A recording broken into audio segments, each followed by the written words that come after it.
Praise lord అందరికీ Bible reading in 1 year day 47 August 16 సంఖ్యాకాండం 12వ అధ్యాయం నుండి చదువుకుందాం. మోషే కూషు దేశపు స్త్రీని పెళ్లి చేసుకొని ఉండెను కనుక అతడు పెళ్లి చేసుకున్న ఆ స్త్రీని బట్టి మిరియాము అహరోనులు అతనికి విరోధముగా మాటలాడిరి. వారు మోషే చేత మాత్రమే యెహోవా పలికించిన ఆయన మా చేతను పలికింపలేదా అని చెప్పుకొనగా యెహోవా ఆ మాట వినెను. మోషే భూమి మీదనున్న వారందరిలో మిక్కిలి సాత్వికుడు. యెహోవా మీరు ముగ్గురు ప్రత్యక్షపు గుడారంనకు రండని హఠాత్తుగా మోషే అహరోను మిరియాములకు ఆజ్ఞనిచ్చెను. ఆ ముగ్గురు రాగా యెహోవా మేఘస్తంభంలో దిగి ప్రత్యక్షపు గుడారం యొక్క ద్వారమునొద్ద నిలిచి అహరోను మిరియాములను పిలిచెను. వారిద్దరు రాగా ఆయన నా మాటలు వినుడి, మీలో ప్రవక్త ఇంటినెడల యెహోవానగు నేను దర్శనమిచ్చి అతడు నన్ను తెలుసుకున్నట్లు కలలో అతనితో మాట్లాడుదును. నా సేవకుడైన మోషే అట్టివాడు కాడు. అతడు నా ఇల్లంతటిలో నమ్మకమైన వాడు.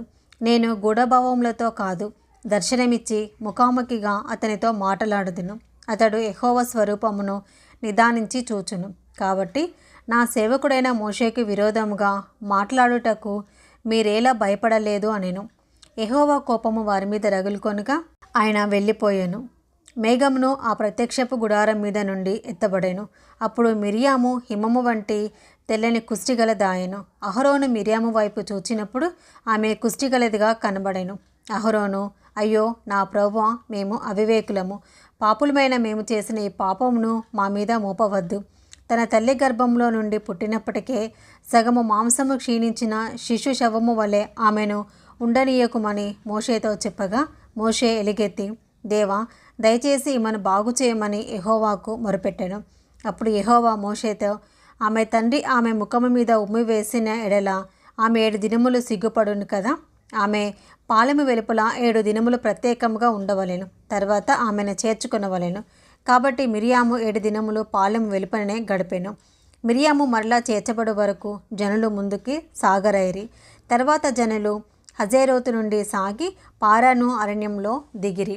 సంఖ్యాకాండం 13వ అధ్యాయము. యెహోవా మోషేకు ఇలాగున సెలవిచ్చెను, నేను ఇశ్రాయేలుకు ఇచ్చుచున్న కానాను దేశమును సంచరించి చూచుటకు నీవు మనుషులను పంపము. వారి పితరుల గోత్రములలో ఒక్కొక్క దాని నుండి ఒక్కొక్క మనిషిని మీరు పంపవలెను. వారిలో ప్రతివాడు ప్రధానుడై ఉండవలెను. మోషే యెహోవా మాట విని పారాను అరణ్యం నుండి వారిని పంపెను. వారందరూ ఇశ్రాయేలులో ముఖ్యులు. వారి పేర్లు ఏవనగా, రూబేను గోత్రమునకు జక్కూరు కుమారుడైన షమ్మూయ, షిమ్యోను గోత్రమునకు హోరీ కుమారుడైన షాపాతు, యూదా గోత్రమునకు యెఫున్నె కుమారుడైన కాలేబు, ఇస్సాకారు గోత్రమునకు యోసేపు కుమారుడైన ఇగాలు, ఎఫ్రాయిము గోత్రమునకు నూను కుమారుడైన హోషేయ, బెన్యామీను గోత్రమునకు రాపు కుమారుడైన పల్తి, జెబూలూను గోత్రమునకు సోరీ కుమారుడైన గదియేలు, యోసేపు గోత్రమునకు అనగా మనష్షే గోత్రమునకును సూసి కుమారుడైన గది, దాను గోత్రమునకు గెమాలి కుమారుడైన అమ్మియేలు, ఆషేరు గోత్రమునకు మీకాయేలు కుమారుడైన సెతూరు, నఫ్తాలి గోత్రమునకు వాపేసి కుమారుడైన నహాబి, గాదు గోత్రమునకు మాకి కుమారుడైన గెయువేలు అనునవి. దేశమును సంచరించి చూచుటకు మోషే పంపిన మనుషుల పేర్లు ఇవి. మోషే నూను కుమారుడైన హోషేయాకు యెహోషువ అని పేరు పెట్టెను.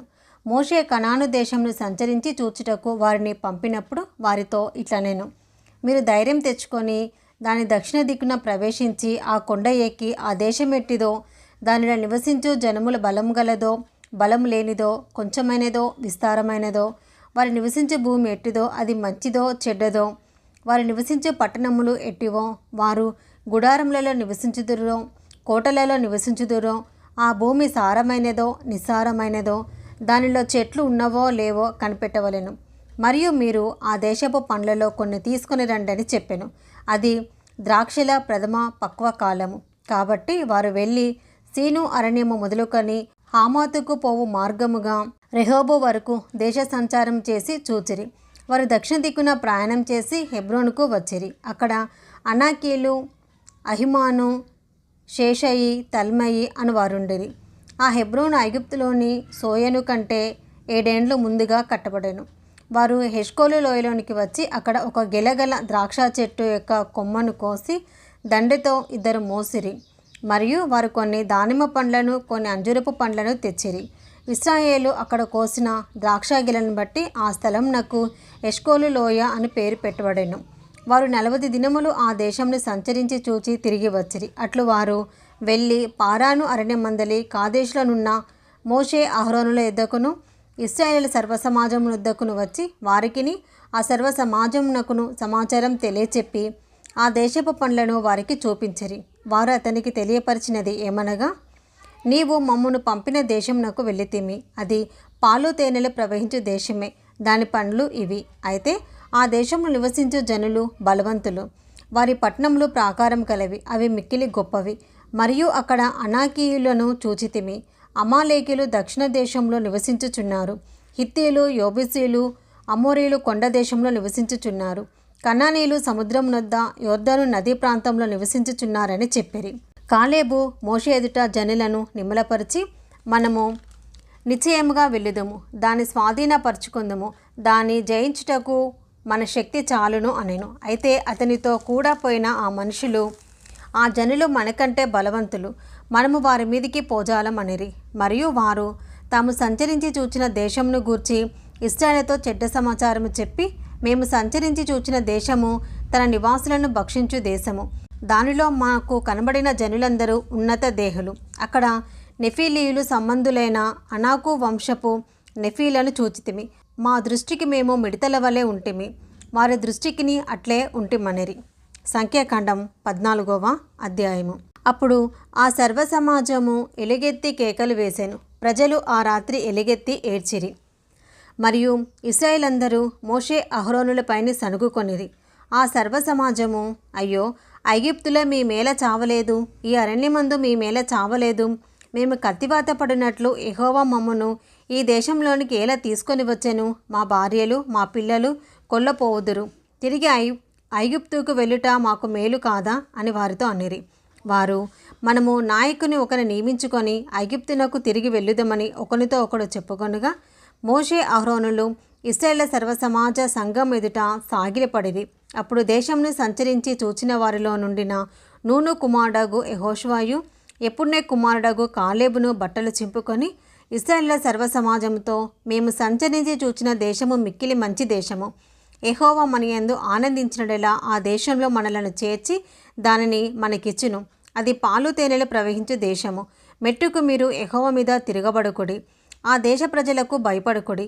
వారు మనకు ఆహారమగుదురు. వారి నీడ వారి మీద నుండి తొలగిపోయెను.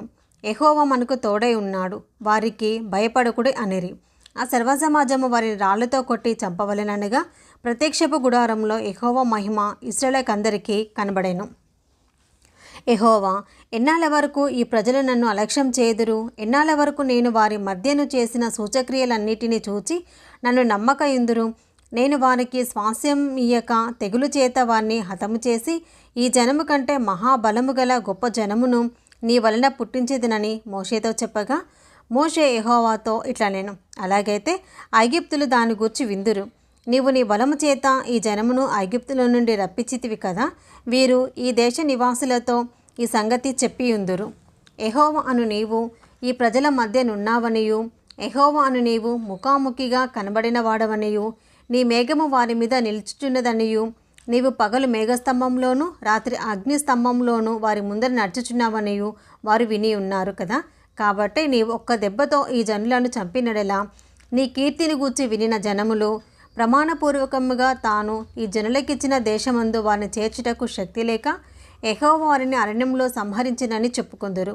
యెహోవా దీర్ఘశాంతుడును, కృపాతిశయుడును, దోషమును అతిక్రమమును పరిహరించువాడును, అపరాధిని నిరపరాధిగా ఎంచక 3-4 తరముల వరకు తండ్రుల దోషమును కుమారుల మీదికి తెచ్చువాడనే ఉన్నాడనియు నీవు చెప్పిన మాట చొప్పున నా ప్రభు యొక్క బలము ఘనపరచబడునుగాక. ఐగుప్తుల నుండి వచ్చినది మొదలుకొని ఇది వరకు నీవు ఈ ప్రజల దోషమును పరిహరించి ఉన్నట్లు నీ కృపాతిశయమును బట్టి ఈ ప్రజల దోషమును దయచేసి క్షమించుమని యెహోవాతో చెప్పగా, యెహోవా, నీ మాట చొప్పున నేను క్షమించి ఉన్నాను. అయితే నా జీవం తోడు, భూమి అంతయు యెహోవా మహిమతో నిండుకొని ఉండును. నేను ఐగుప్తులోను అరణ్యంలోనూ చేసిన సూచక్రియలను నా మహిమను చూచిన ఈ మనుషులందరూ ఈ 10 మార్లు నా మాట వినక నన్ను పరిశోధించిరి. కాగా వారి పితరులకు ప్రమాణపూర్వకంగా నేనిచ్చిన దేశంను వారు చూడనే చూడరు. నన్ను అలక్ష్యం చేసిన వారిలో ఎవరినూ దానిని చూడరు. నా సేవకుడైన కాలేబు మంచి మనసు కలిగి పూర్ణ మనసుతో నన్ను అనుసరించిన హేతువు చేత అతడు పోయిన దేశంలో అతన్ని ప్రవేశపెట్టెదను. అతని సంతతి దాన్ని స్వాధీనపరచుకొనెను. అమాలేకీయులను కనానీయులను ఆ లోయలో నివసించుచున్నారు. రేపు మీరు తిరిగి ఎర్రసముద్రపు మార్గముగా అరణ్యమునకు ప్రయాణమై పొండి అనెను. మరియు యెహోవా మోషే అహరోనులకు ఇలాగూ సెలవిచ్చెను. నాకు విరోధముగా సనుగుచుండు ఈ చెడ్డ సమాజమును నేనెంతవరకు సహింపవలెను? ఇశ్రాయేలీయులు నాకు విరోధముగా సనుగుచున్న సనుగులను విని ఉన్నాను. నీవు వారితో, యెహోవా వాక్కు ఏదనగా, నా జీవం తోడు, మీరు నా చెవిలో చెప్పినట్లు నేను నిశ్చయముగా మీడెల చేసేదను. మీ శవములు ఈ అరణ్యంలోనే రాలును. మీ లెక్క మొత్తము చొప్పున మీలో లెక్కింపబడిన వారందరూ అనగా 20 ఏండ్లు మొదలుకొని పైప్రాయము కలిగి నాకు విరోధముగా సనిగిన వారందరూ రాలిపోదురు. యెఫున్నె కుమారుడైన కాలేబును నూను కుమారుడైన యెహోషువయు తప్ప మిమ్మును నివసింపజేయుదునని నేను ప్రమాణం చేసిన దేశమందు మీలో ఎవరినూ ప్రవేశింపరు. ఇది నిశ్చయము. అయితే వారు కొల్లపోవుదురని మీరు చెప్పిన మీ పిల్లలను నేను ఆ దేశం లోపలికి రప్పించెదను. మీరు తృణీకరించిన దేశంను వారు స్వతంత్రించుకొనెదరు. అయితే మీ శవములు ఈ అరణ్యంలో రాలును. మీ శవములు ఈ అరణ్యంలో క్షయమగు వరకు మీ పిల్లలు ఈ అరణ్యంలో 40 ఏండ్లు తిరుగులాడుచు మీ వ్యభిచార శిక్షను భరించెదరు. మీరు ఆ దేశమును సంచరించి చూచిన 40 దినముల లెక్క ప్రకారము దినమునకు 1 సంవత్సరం చొప్పున 40 సంవత్సరములు మీ దోష శిక్షను భరించి నేనే మిమ్మును రోసివేసినట్టు తెలుసుకొందురు. ఇది యెహోవా అను నేను చెప్పిన మాట. నాకు విరోధంగా కూడిన చెడ్డదగు ఈ సర్వసమాజమునకు నిశ్చయముగా దీన్ని చేసేదను. ఈ అరణ్యంలో వారు క్షీణించిపోదురు, ఇక్కడనే చనిపోదురు అనెను. ఈ దేశంను సంచరించి చూచుటకై మోషే చేత పంపబడి తిరిగి వచ్చి ఆ దేశంను గురించి చెడ్డ సమాచారం చెప్పుట వలన సర్వసమాజము అతని మీద సనుగునట్లు చేసిన మనుషులు అనగా ఆ దేశంను గూర్చి చెడ్డ సమాచారం చెప్పిన మనుషులు యెహోవా సన్నిధిని తెగులు చేత చనిపోయిరి. అయితే ఆ దేశంను సంచరించి చూచిన మనుషులలో నూను కుమారుడగు యెహోషువయు యెఫున్నె కుమారుడగు కాలేబును బ్రతికిరి. మోషే ఇశ్రాయేలందరితో ఆ మాటలు చెప్పగా ఆ జనులు చాలా దుఃఖించిరి. వారు ఉదయమున లేచి ఆ కొన మీదికెక్కి, చిత్తమండి, మేము పాపము చేసిన వారము, యెహోవా చెప్పిన స్థలమునకు వెళ్ళుదము అనిరి. అప్పుడు మోషే, ఇది ఎలా? మీరు యెహోవా మాట మీరుచున్నారేమి? అది కొనసాగదు. యెహోవా మీ మధ్యను లేడు కనుక మీ శత్రువుల ఎదుట హతము చేయబడుదురు. మీరు సాగిపోకుడి. ఏలయనగా అమాలేకులు కనానీయులు మీకంటే ముందుగా అక్కడికి చేరి ఉన్నారు. మీరు ఖడ్గం చేత కూలుదురు. మీరు యెహోవాను అనుసరించుట మానితిరి కనుక ఇక యెహోవా మీకు తోడై ఉండడని చెప్పెను. అయితే వారు మూర్ఖించి ఆ కొన ఎక్కిపోయిరి. అయినను యెహోవా నిబంధన మందసమైనను మోషే అయినను పాలెంలో నుండి బయలు వెళ్ళలేదు. అప్పుడు ఆ కొండ మీద నివాసంగానున్న అమాలేకీయులను కనానీయులను దిగివచ్చి వారిని కొట్టి హోర్మా వరకు వారిని తరిమి హతము చేసిరి. ఇది ఈరోజు భాగమండి. మీరు ఎవరైనా మొదటిసారిగా మా ఛానల్ చూస్తుంటే కనుక సబ్స్క్రైబ్ చేసుకోనండి, బెల్ ఐకాన్ని క్లిక్ చేయండి, మీకు నోటిఫికేషన్ కూడా వస్తుంది. అలాగే లైక్ చేయండి, షేర్ చేయండి, కామెంట్ కూడా చేయండి. Praise the lord.